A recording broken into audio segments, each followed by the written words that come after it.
It only feels like yesterday that NYCFC were crowned MLS Cup champions, and already a new season is upon us. The 2022 campaign welcomes a new team in Charlotte FC and an array of new stars like Thiago Almada, Douglas Costa, Sheridan Shaqiri, and Lorenzo Insigne, to name but a few. I'm joined by LAFC's play-by-play commentator, my man on the pod, Max Bretos, as well as the Athletics, the amazing Paul Tenorio, to look ahead to another year of Major League Soccer. Qué Golazo MLS preview begins right now. Hey, everybody, welcome to Qué Golazo. Thank you so much for being part of the family. We're on Twitter, Qué Golazo Pod, youtube.com/Qué Golazo. And don't forget to subscribe. We're nearly there to 10,000 subscribers. Right then, today is all about MLS, what's happened off the season, and also, of course, as we look ahead to the upcoming one. First of all, returning to the show, looking so good, Max Bretos. Max, how are you, buddy? I feel great, and thanks. You always put me over so well, Luis Miguel, so I appreciate that. So, we're recording this early a.m. on the West Coast, so it's not that early a.m., but in my world it is, and you've just picked – you're like a cup of coffee, so appreciate it. Excited to be here to talk about this wonderful league. Well, I appreciate it, my friend. I only learned from the best, Max Bretos, and that's you, buddy, so thank you. And you look so good for so early in the morning, so I really – I'm going to the gym, so I don't want to give that impression. That's a humble bracket, but I put this over to look a little bit more, Well, you look good, my man. You always look good. And hey, the debut, Qué Golazo debut for the Athletics, Paul Tenorio. Paul, how are you, buddy? I like that ball behind you. Yeah, I put that there for you. It's this side of me. Because I know, you do the CBS thing, the Champions League and all of that stuff, Europa League. So I had to represent for you, Luis Miguel, and Max over here, humble bragging about going to the gym and stuff, shaming me into having to go work out later today. I'm obligated. Paul, it's usually like a light run, a light lift, and about 10 minutes in the sauna. That's about it at my age. So I'll just pump the brakes. I'd rather do some light reading in your abode right now. Well, you know what? When you're in California and it's 70, 80 every day, nice, dry, and sunny. I mean, I get jealous every single time. But, welcome, everybody. Welcome to Max. Welcome to Paul. Today, of course, is MLS preview as MLS 2022 season is upon us, obviously kicking off earlier than most years because of the World Cup. And we're here with Max and Paul to break it all down. We're going to talk about, what's been going on off season, those transfers, specifically with some big names. Also, we're going to discuss the East Coast as well, defending champions NYCFC and what they have upon them on their side. We'll take a quick break. We'll talk about the new boys in town, Charlotte FC, of course, and the West Coast. Max can give us the lowdown on LAFC, but we can talk much more, of course, on the West side of things. And we'll do final predictions and thoughts, including most improved team, Supporters Shield, MLS Cup winner, MVP, Golden Boot, and so much more. All right, so let's get things going. Max, let's begin with you. And Paul, please chime in after. But this is, off-season is always fun, MLS, specifically these last few years. We have to begin, Max Bretos, with Lorenzo Insigne. I mean, he's not coming till the summer. He's not coming till the summer, but a big name for Toronto FC. Any initial thoughts over the Italian heading over here? Well, and Paul will really be able to dabble on this as well, because to me, this was the biggest off-season for MLS. And that's saying a lot because the last two were pretty seismic, but Lorenzo Insigne, when it happened, and I guess the initial thought was so many people were outraged that this talented Italian in the thick of his career, really in the ascendancy of his career, playing for one of the top clubs with huge aspirations to lift a Scudetto, with huge aspirations to play with Italy in the World Cup. People were outraged. They go, why would he do such a thing? And it didn't make any sense. And I'm lapping it all in. And I'm like, you have to defend the league a little bit. But look, it was something we haven't really seen because of the numbers, the financial part of it. And it's pretty seismic as well in that front. Lorenzo Insigne is an incredible talent. Toronto, he's going to a club that is kind of returning from rock bottom. So they're going to put a lot of pressure on him. They're at least going to want him to get some initial results when he does arrive. But for me, And Paul, you could probably touch on this more, is the fact of a guy basically having all of those credentials coming over. Maybe this is the beginning of a run of players doing the same. Maybe they are looking at Lorenzo Insigne as an example, saying, look, I want to cash out. I want to not just cash out, but I want to go maybe play for a burgeoning league and reinvent myself and go to North America and join this league, which is doing great things. But, the money's a big part of it. But I would imagine there's a lot of players in Europe that are doing as well, maybe better than Lorenzo Insigne, and going, I wouldn't mind a taste of that. I mean, it's a lot of money.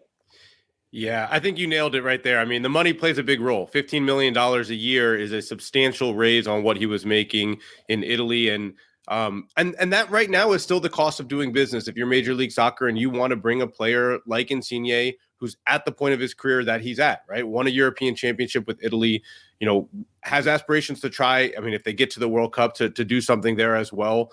And, right now, Major League Soccer still has to use money to convince those players to come here. Yeah. Could that change? Of course it could change. And what we're seeing now is the change on the front end, with Major League Soccer selling players and becoming a bigger player in the international market on the selling side. And as that continues to grow and evolve, and they see more and more players coming out of this league, going to European leagues and doing well, I think that's when the change starts to happen, where you see comings and goings. But a couple things have to happen. You have to have more ownership groups willing to spend this kind of money on a player. I mean, this is unprecedented, right? The previous high of salary is $7.2 million for Zlatan Ibrahimovic. So you're more than doubling that in gross salary right off the bat. That's going to change, by the way, the dynamics of the transfer market. Already, for example, with Shaqiri coming to Chicago, he knows what that salary is for Insigne. So the negotiations start at a different point today than they started the day before Insigne signed with Toronto FC. But I do think that in the evolution of the league, the hope is eventually that you raise the level of the league through developing talent. You start to sell more and more and more of that talent.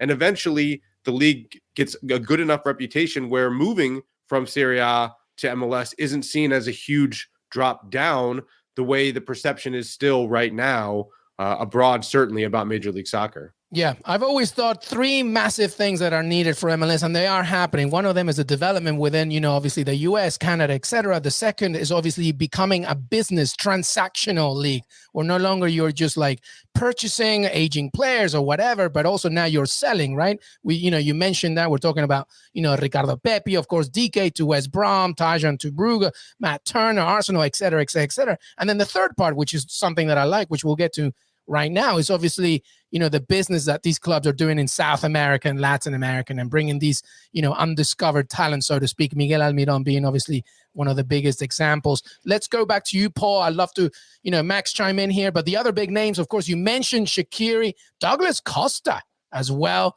Thiago Almada, that maybe not many know, but he is a talent as well, heading to Atlanta United. Any thoughts on the other players that are coming in for this season? Yeah, I mean, look, what we're seeing now is what MLS should have always aspired for. It's a mix, right? You have players who are in their 30s, early 30s, or towards their 30s, who are in their prime, or maybe even just a teeny bit outside of that prime, coming to MLS. And you also have top young players from South America and other places coming to the league as well. And that's really important for Major League Soccer. It's okay to have 30-year-old players coming to this league. It's not a bad thing. You want them coming motivated and able to contribute. But you look at what Nani did in Orlando City, you can still find that. David Villa in NYCFC when he was here. I think it's a good thing. Now, the next step, and it's a really important step for Major League Soccer, is going to be able to show that they can consistently take players from South America and Central America or Mexico potentially and sell them abroad. You mentioned Miguel Almiron. He's probably the best example. He's also one of the only examples of a player who's come to Major League Soccer and made the jump, right? You look at some of the disappointments. I mean, Brian Rodriguez, Diego Rossi, they haven't ended up in places where you would have expected, for prices that you would have hoped. Obviously, COVID played a big role in that, and we should acknowledge that. But eventually, MLS is going to have to show that not only can they sell young American homegrown players, but that they can sell these under-22 initiative players. They can sell these young DPs as well. If they do that, I mean, it is a game changer. And we're going to see that now. We're going to have a chance to see that in the next few years because of guys like Facundo Torres in Orlando City and Alan Velasco in Dallas and Jairo Torres coming from Atlas potentially to Chicago. I reported yesterday it's very, very close to being done. So as these young players come into the league, the next step is to sell them. And if that starts to happen, I think we're going to see a massive rush of agents trying to push their players here, already starting to occur, but with aspirations to really, truly get to the next level.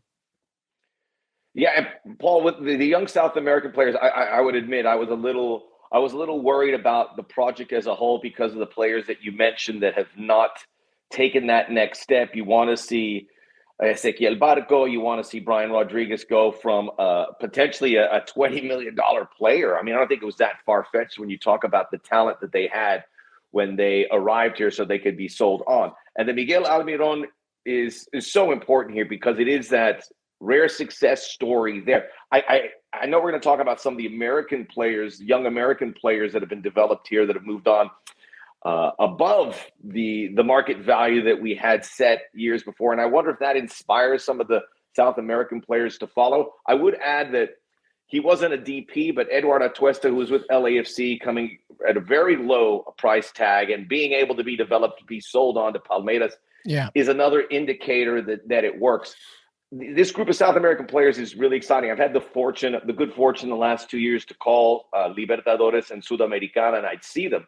So as you do research, you talk about Thiago Almada, and you would say, okay, Manchester United's interested, Manchester City. I mean, you don't have to say anything more when you talk about what these guys are worth. If these guys can click, and I think Almada's the most interesting one because he really is a mercurial talent, sort of a cut above kind of player, is going to be an interesting watch. Going to Atlanta is very tricky because the surface, that's something these players, an indoor stadium that they're not used to, not to mention all the challenges with playing in Major League Soccer. Torres and Velasco are two real exciting prospects that, the clubs had to come up and pay for. And I think collectively there's a comfort level with these guys that are going to come over. But Almada's the most interesting one without question, in my estimation. And you talked about some of the senior players that are also joining Major League Soccer. Sheridan Shaqiri excites me a little bit more than Insigne. Not big picture, but just as a guy who can make an impact coming to a club that needs him. I before we did this podcast, I looked at I was expecting that he was 32, 33. I think he's 30. And he's going to be at the World Cup. So he's a guy that could have a big impact. And Douglas Costa to a lesser degree. All in all, when you see the introduction of talent to Major League Soccer, you have to get excited. This is telling because not only are MLS fans going to be excited, but people around the world have to be paying attention regardless of how successful these players end up being here. Yeah, 100%. There's also some interesting interleague transfers of note, by the way. Josie and Leggett as well to the Revs, Albert Rusnak to the Sounders, Acosta, Maxime Crepeau to LAFC. What speaks out to you if I'm mentioning those names, Paul Tenorio? Well, I'm most interested to see Josie in New England. Bruce Arena has a tendency to get more out of certain guys than other coaches. That's what he's known for, his ability to connect to a locker room and to have the right mix of how he treats guys. Certainly a relationship with Josie Altidore from the national team in the past. Where Josie Altidore can go still is a question mark. But it's a big one. I mean, it's a big one in a World Cup year for the U.S. where there's still a question mark on their number 9 position. So I'm incredibly intrigued to see what happens with Josie Altidore. I love Rusnak to Seattle. I think it's a fantastic move. It's not just about putting all of your stars on the field at one time. It's an understanding that you're going to need depth over the course of the season. You're in the Champions League. You have aspirations for an MLS Cup.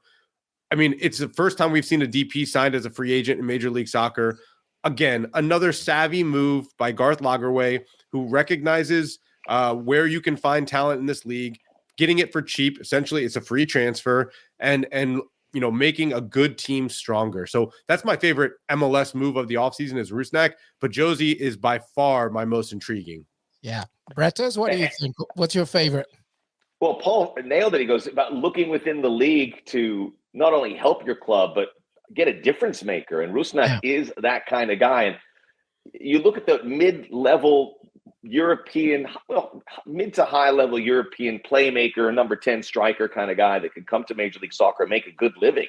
Well, Albert Rusnak's your poster boy, who comes from, Slovakia, which is a little bit off the beaten path for the way MLS recruits. But now there's a success story in that front. But by and large, for MLS clubs to look internally and fix their deficiencies with really good MLS players, and it's going to have to cost you. Obviously, the apparatus in many cases with the allocation money and international spots, et cetera, have to come into view. And I don't want to get into that because I just don't know enough about it. Paul, I'm sure, is up to his eyebrows in that kind of conversation from time to time on how this league works. But these good general managers, and I'll throw John Thorrington, who was really crafty in doing the same thing. You mentioned Maxime Crépeau and Kellen Acosta.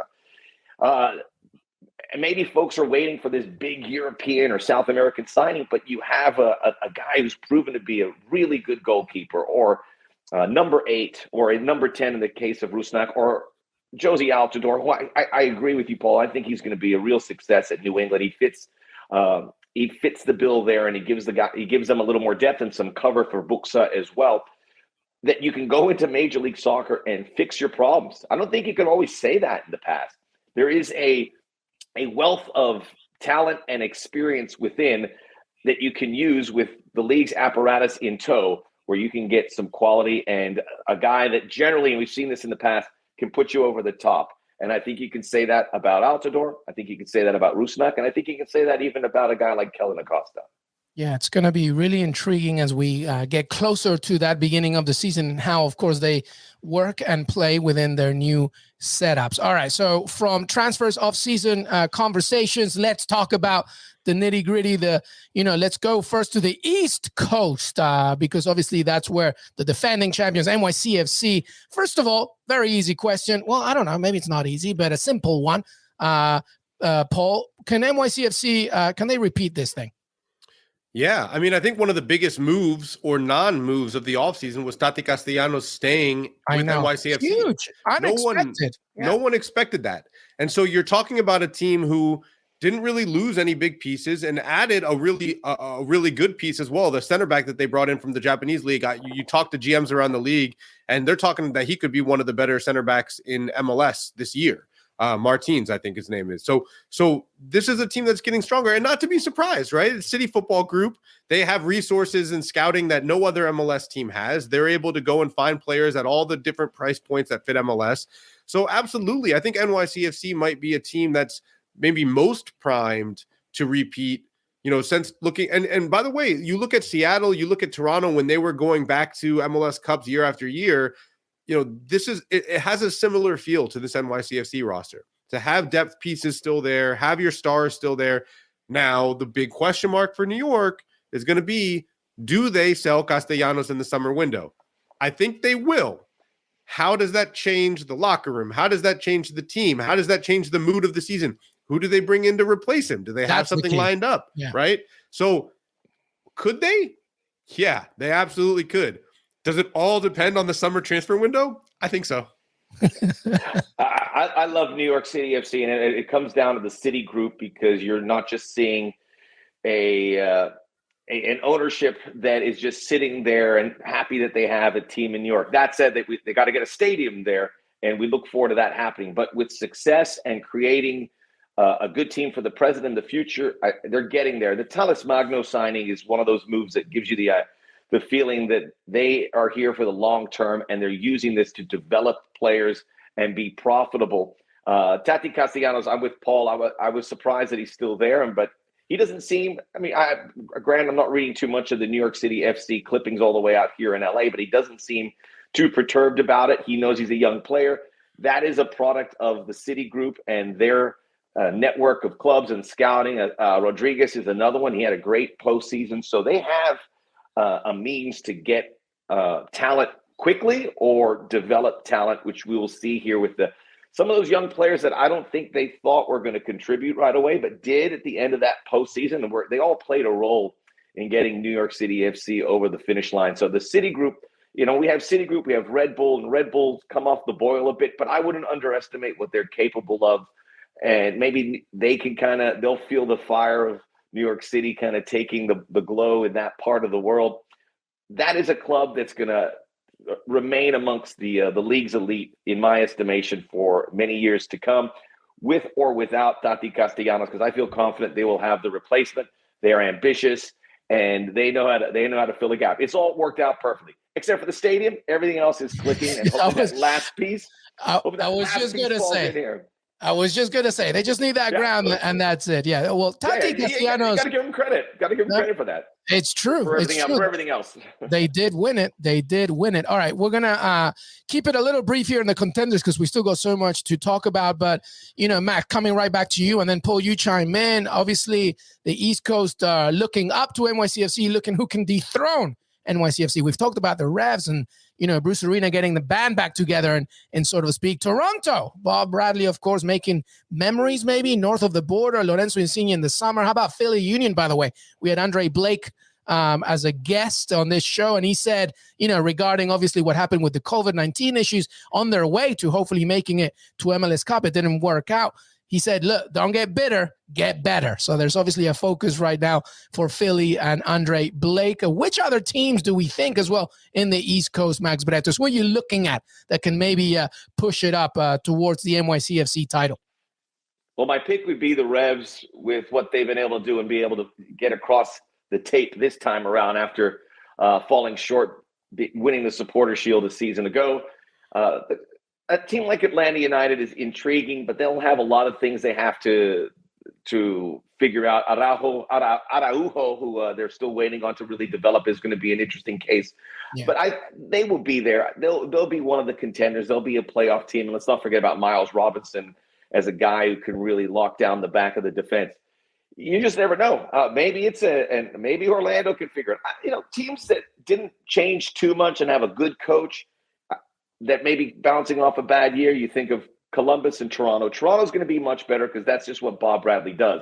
How much better depends on how that supporting cast comes around. But, Columbus is a team that still has a good infrastructure and their coach is great. So I would expect them to have a big bounce back here, but I expect the Revs to be there for MLS Cup in the end.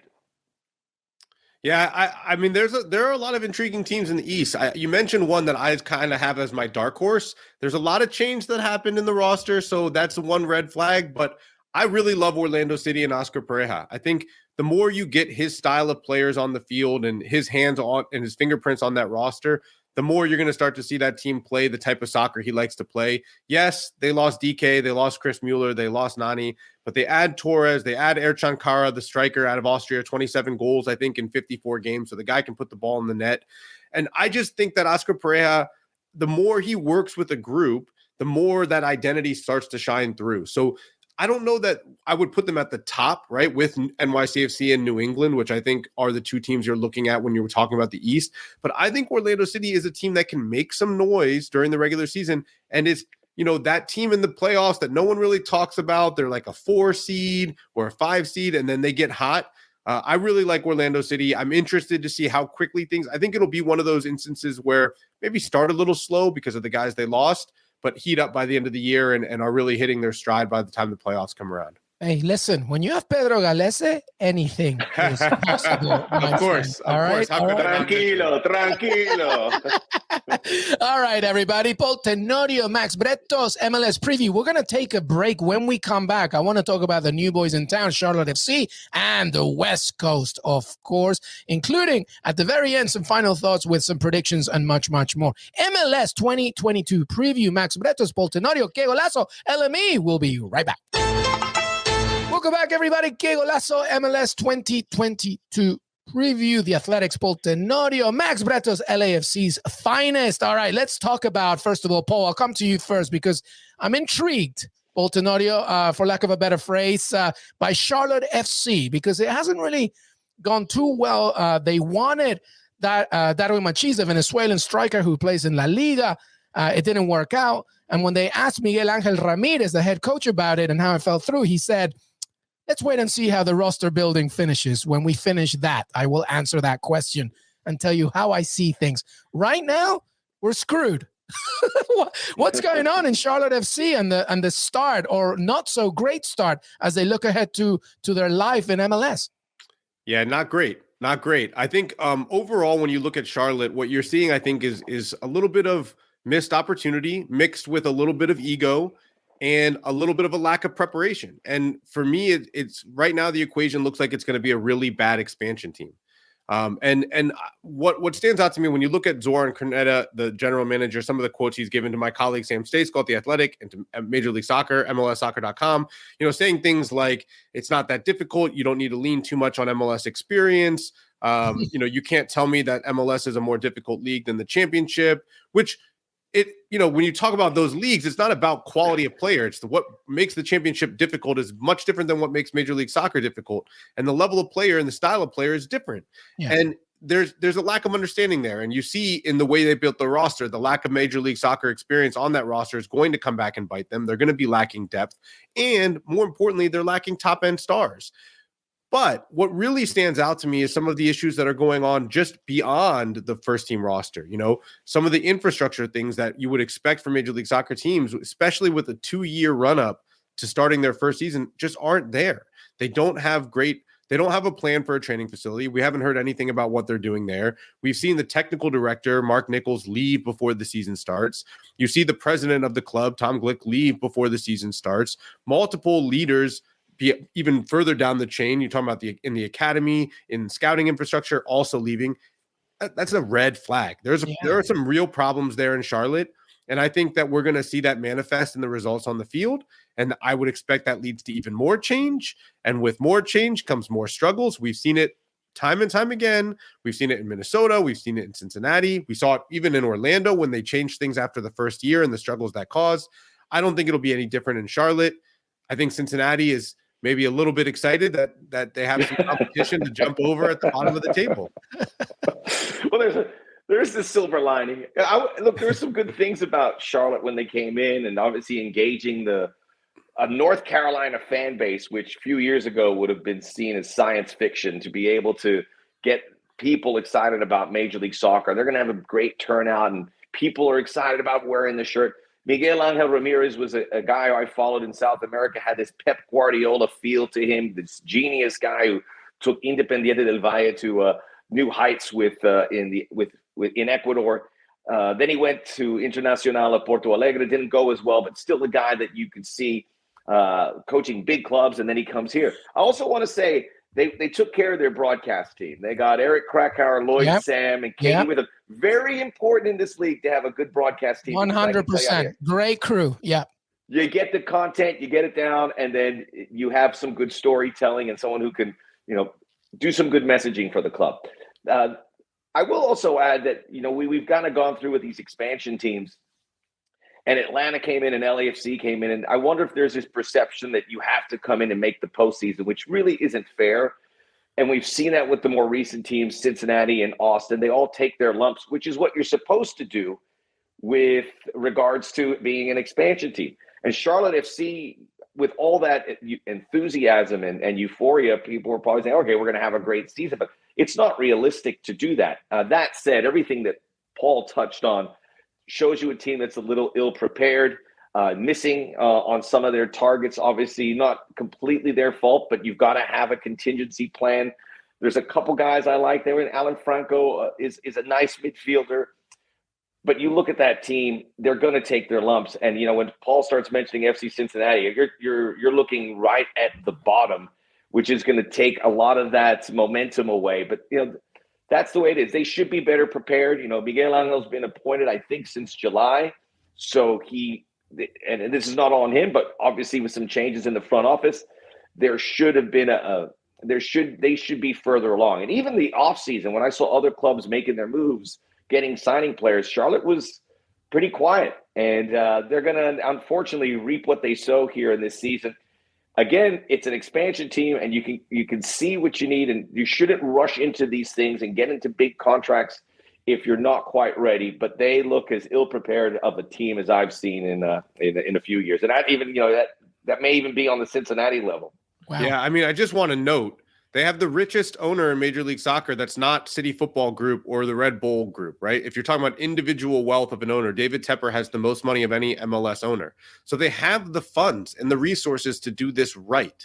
They just haven't yet. And it goes across where they spent their money, how quickly they're spending it, but also the things that we talked about at the beginning of the show, looking in Major League Soccer for talent that can help you that can cover up some issues that you have, put some band-aids and allow you to be competitive in year one to hold on to that season ticket base. And that's worth noting as well. But I do want to point out that, this is another team like Colorado that shouldn't have an excuse of an ownership that can't spend. This owner can spend. The question is, will he do it in the right places, and can he do it fast enough to fix the problems that are clearly evident in Charlotte right now?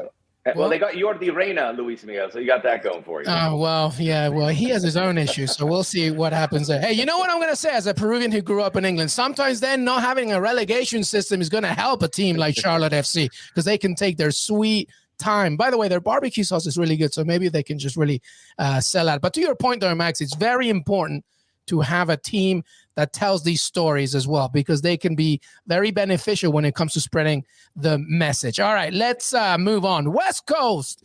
You saw it at the halftime show in the Super Bowl. We get that West Coast feel. Let's talk about the West Coast. Listen, I mean, obviously, let's go anywhere you want. Obviously, Max Bretos, let's begin with you. Your overall thoughts over this side of the country when it comes to MLS, specifically, obviously, both LA teams, Seattle Sounders, of course, you can never disregard them. But, you can begin with LAFC, my friend. Steve Cherundolo, what's going on there? Can he resuscitate the black and gold and get Carlos Vela finally to that MLS Cup title? It's going to take some time, and there's a lot of turnover with LAFC. But Steve Cherundolo is just a wonderful man, and he has so much history. He has all the credibility you could possibly want. And watching him at training, which I've had the good fortune of being able to go a little more frequently, thankfully with COVID restrictions, not as severe as they once were, which is another big story about MLS, where we're going to see that certainly materialize in a lot of ways, many ways that we don't even know. Yeah. So especially a league where there's so much travel and stuff. Yeah. Good point. Yeah. And listen, I will tell you this. I've been at training 6 times in 3 weeks. I went to training maybe 6 times in 2 years. Actually, maybe 2 times in 2 years prior to that. So access and doing all that, you're going to feel that whether you're a broadcaster, whether you're a player, whether you're a fan, whether you're an administrator, executive, you name it. But what LAFC has done is, I think they looked at a very young team that they had, and they were making a lot of mistakes. John Thorrington went out and got experience, and he's still getting experience. He may still be getting experience. Recently adding Ryan Hollingshead, Ilie Sanchez, Kellen Acosta, Maxime Crepeau, fixing things, getting John McCarthy as a backup as well. So building a team where there's not going to be excuses because there weren't experience or ready for it. And that's going to help Steve Cherundolo. I think it's important to give it some time. I know the LAFC fan base is going to want results right away. Maybe it happens. But when you take into consideration, this is a guy in his first major job. He's had all the training in Germany. That's going to prop him up. On paper, he's got the perfect combination for MLS. He has that American sensibility and know-how. He's had that experience overseas, where he's had great perspective as well. LAFC is going to be a playoff team. They're going to compete for MLS Cup. The West is pretty loaded, though. And, you talked about Seattle with adding Albert Rusnak. They are the gold standard. Portland got to MLS Cup. By the way, beautiful new jerseys that are coming out with. They were able to maintain Sebastian Blanco. Not having Diego Valeri is not a minor detail. To me, he is on the Mount Rushmore of MLS players for what he has been able to contribute to this league over the years.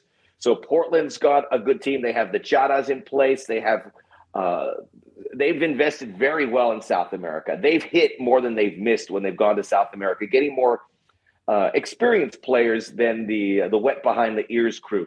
So the West is, again, very top heavy. That said, Real Salt Lake, what are they going to? Obviously, no Rusnak, but underestimate that group at your own peril. Who knows what young player, much like we have seen with FC Dallas and the Philadelphia Union to a lesser degree, developing some good young players. It's going to be a tough league, and the bottom's got a little better. FC Dallas, we talked about Velasco. Houston with new ownership making some moves as well. So where there may have been some easy results, Austin FC, they're going to be much better. It's going to change the landscape a bit and how the West looks. But I expect Seattle, I expect Portland, Sporting, LAFC to be competing for that top spot. Yeah, Max, I would agree with that. I think Sporting is one right there that you said at the end that I think is always going to be in the mix. Certainly without Pulido playing this year, that's a big loss for them. But they always have a deep roster. Peter Vermees knows how to win in this league. I expect them to be very present in the race in the Western Conference.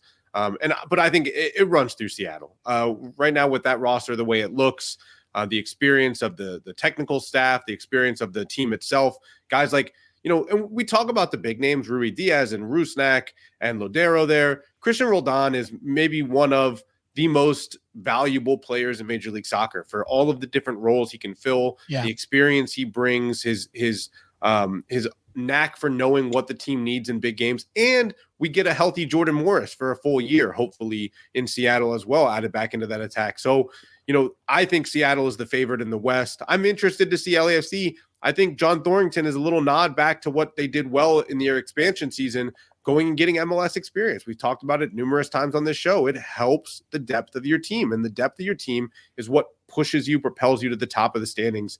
Not a surprise to me that they went shopping in MLS to help a first-year head coach get things going, that he can count on a couple veterans that know the league, put them in the lineup, and you know what you're going to get. So the one question mark I have really is the Galaxy. Are they going to be, a top-end Galaxy? Are they going to be fighting for a playoff spot? Greg Vanney, I have a lot of faith in his ability as a manager. Douglas Costa, I'm interested to see how that works out, to be honest. Super intriguing, Paul Tenorio, about Douglas Costa. Well, let's expand on Douglas Costa and LA Galaxy. Obviously sitting behind Chicharito on one side. What do you make of this one? I don't know what to make of it. My gut instinct is that it's not a great signing. That to give him a DP contract is a mistake. That you could have probably brought him on a lesser money, or you should have been talking lesser money. Obviously, he was at Grêmio. They went down in Brazil, only had 2 goals for them this season. Yeah. But when you go, I went to Smarter Scout, which is a website I love, that essentially what they do is they take all their stats and they can equate it to a league that you're searching under. So for me, Major League Soccer, but you can say, how will this player translate to France or England or whatever? And they took his Brazilian stats and translated it to MLS, and he does very well. It looks like he can be an impactful player in this league, which shouldn't be surprising considering his history, his resume, the places he's been. A Nani sort of narrative, maybe. Yeah. You hope so. Yeah. But I'm a little bit skeptical. I'm not jumping into that, head first. Okay. I'm going to dip a toe in and wait and see what the temperature is a little bit. What do you think, Max? I like the Galaxy having an improved season, and Douglas Costa is a guy who's going to come in here, and I think he wants to kind of hide in the background a little bit, but they're going to want him to be a featured player. They have some good pieces around there, but this is the reality. This was a bad year for LA. The league looks to LA to be a flagship, and with LAFC and the Galaxy missing the playoffs, that can't happen. And it's not one can make it. They both do. And I'm a bit in the minority here in the LAFC camp. I want the Galaxy to do well because, as they say, a high tide. The LAFC supporters won't have it. They go, no, let them. I go, trust me on this. If we want a good, healthy rivalry and we want to buid this thing, it's good that they are here. It obviously falls a little bit on Chicharito to continue a high standard, which we saw some at the beginning of last season. Cabral, some other guys are good. And Greg Vanney's a great coach. He's an elite coach here, and he knows what he's doing, and I have faith that he'll be able to do it. I will also add, I know we didn't mention Minnesota United. I don't know if they're going to be competing for the top spots, but they'll be very competitive, and that's a team a lot of clubs don't want to face. Well, to your point earlier on, the West Coast is very loaded. But Seattle Sounders continues to lead the way, definitely when it comes to excellence and heading towards the playoffs. All right, we're basically done. But before we go, I want to get these two to give me some final thoughts, some predictions. So I'm going to say the category. And very quickly, you just tell me what you think. You don't need to give me a big essay. Just tell me exactly what, a sentence maybe. We'll go from beginning here. I'll ask each two. First of all, we'll go one category, and then I'll ask each of you for one. So let's go with most improved team by the end of this season 2022. Paul Tenorio, you go first. Most improved team. I got 2. I'm sorry. Toronto, Insigne, Bob Bradley, no Soteldo, no Josie. Chicago, Shaqiri, Jairo Torres from Atlas, Shabilko, Chicos. Those are my 2 most improved. I love it. Max, most improved team. That's the answer right there. Chicago and Toronto, because they're starting so low that they will want to get. They will show improvement, and Bob is the builder. Bob Bradley's a builder. He will get Toronto FC back and going. So numbers wise, they'll be the most improved team. I'm drinking the Kool-Aid as well with Paul in Orlando City. That's a team that, although they had a good season, they by season's end could be very threatening and improved in the sense that they could be an MLS Cup threat. I love Oscar Pareja. I'm always rooting for him. The best. Yep, let's keep going. Supporters Shield winner, Max Bretos, Supporters Shield winner. Supporters Shield winner, I'm going with Seattle. They had a good start last season. I expect them to do the same, have a lot of momentum coming into the campaign as well. It's something that they don't often do, but why not try something new and get to the top? They were so good all season. They kind of sputtered out at the back end of the year, but with Albert Rusnak, and a steady flow of good young talent coming through, very underrated with what they've been able to do with their academy. I like Seattle to finish on top. It's going to be very packed at the top, though, I think, by season's end. PT? Yeah, I say Seattle as well. I think of them as the best team in MLS. The one caveat is that I think the West is a little bit stronger than the East. And so that could mean that the top teams in the East pick up more points against the lower teams in the conference. So maybe NYCFC, New England, but I'm riding with Seattle. I can't look away. Yeah, I might be agreeing with you. If only Rudias could do the same for Blanqui Roja. That's for another day. All right. How about MLS Cup winner? MLS Cup winner, Paul Tenorio. I hinted at it earlier in the show. I like Oscar Pereira and Orlando City to get hot late in the year and to be that team that surprises everyone, makes a run through, and tops Seattle in MLS Cup. Oh, I love it. Max? I would say LAFC, but I'm going to disqualify that because of my connection to the club. I think New England, bringing the veteran players, Altidore, Leggett, Bruce Arena, just is iconic with regards to having success. When he did that with the Galaxy, when he's done that back in the day with DC United, he gets his trophy. That's what we've learned. I think this is the year for New England, and maybe they do it a little differently and not put that big target on their back when the playoffs begin. Yeah, I'm going to go with Seattle. I just think they're going to learn some lessons and go back to what they know best. All right, how about MVP? MVP, Max Bretos. This is a tricky one. There's so many good candidates, but I'm going to go with all tried and tested. I'm going to go with Nico Lodeiro. He's going to have a good season. He's going to bring it all together. This is going to be too hard. I think the good teams are going to have forwards that score a lot of goals.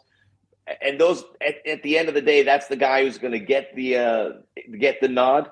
I'm a traditionalist about the all-round player, all-round midfield guy who can get it done. Nico Lodeiro's my pick. Paul, what do you think? All right, I'm coming out of nowhere with this one. I guess not that much out of nowhere, but I'm going with Shaqiri. I mean, I love it. He is a player who has to be the guy on this team, do everything, score goals and get assists. And historically, you look at MLS MVPs, the guys with the stats win the trophy. So I don't know where Chicago will finish. I don't know how good they'll be. But if Shaqiri goes and gets 15 and 15, he's going to be the MVP. And I think they're going to count on him for that kind of production. There's a World Cup at the end of the year. Shaqiri is going to care this season at the bare minimum to get ready for the World Cup. We're going to get him in his good form. I think he wins the MVP. I love it so much. I'm so sorry, Max Bretos. I'm going to give some love to finally Chicharito getting this done. Let's give him an MVP. Let's see what happens. I don't know what our Galaxy will do, but Chicharito hopefully will continue how he started last season. It kind of faded a little bit, but at the least at the beginning, if he can stay fit, of course. Final one, Golden Boot, Paul Tenorio. I'm going to go with Buxa. I think that he doesn't get sold in the summer. I think that he has a ton of help around him with New England, is going to be consistently scoring goals in the box. Yeah, you've got Josie there to spell him. I think that actually helps him having that competition there. As long as he's not sold in the summer, I will say this, he will be the Golden Boot leader going into the summer window. The question is the price right to sell him at that point? I like it. Max? I'd like to say Tati Castellanos, but I'm pretty sure with all that momentum, he's going to be gone by the summertime. This Sheridan Shaqiri shot is a good one. I liked it, and I was waiting for Paul Tenorio's lead to do it because, as I said earlier, I was more excited about him than Lorenzo Insigne. Why not? Let's put a cherry on top. Let's get the Alpine Messi, an MVP, and a Golden Boot. Let's rewrite it. I think I'm going to go with you. It's funnier, but I would love to see it. No, I think I'm with you. I want to say Carlos Vela, but he's going to have an improved season. But I think it's not going to come from LA. I love it. I love it. And that is it, everybody. That is our MLS 2022 preview. What a great packed show. I want to thank Max Bretos and Paul Tenorio for being part of the show. Don't forget, by the way, that MLS kicks off this weekend, and make sure to follow all the content, not just on Qué Golazo, but everywhere you can. Paul Tenorio, thank you so much, my friend. Thanks for having me. I loved being here with both of you guys. Max, always a pleasure, buddy. You're the two hardest working guys in this sport right now in the United States. I shouldn't be on this panel. I'm a ham and egger, but I love what you guys do, and it's thrill. I just want to see if I can take here it is. Take that Qué Golazo with me. There you go. Take that off. I love it. I love it. Max, my friend, you are one of a million. So are you, Paul. I love the fact that it's three Latinos just talking some MLS. It's always good to have La Cultura representing. But thank you so much. Music. Let's get some music playing. Exactly. We're going to finish right now. Thank you so much for being part of the family. Qué Golazo Pod on Twitter. We're on youtube.com/Qué Golazo, CBS Sports, and your CBS Sports app. We will see you next time. Enjoy MLS 2022. Till next time.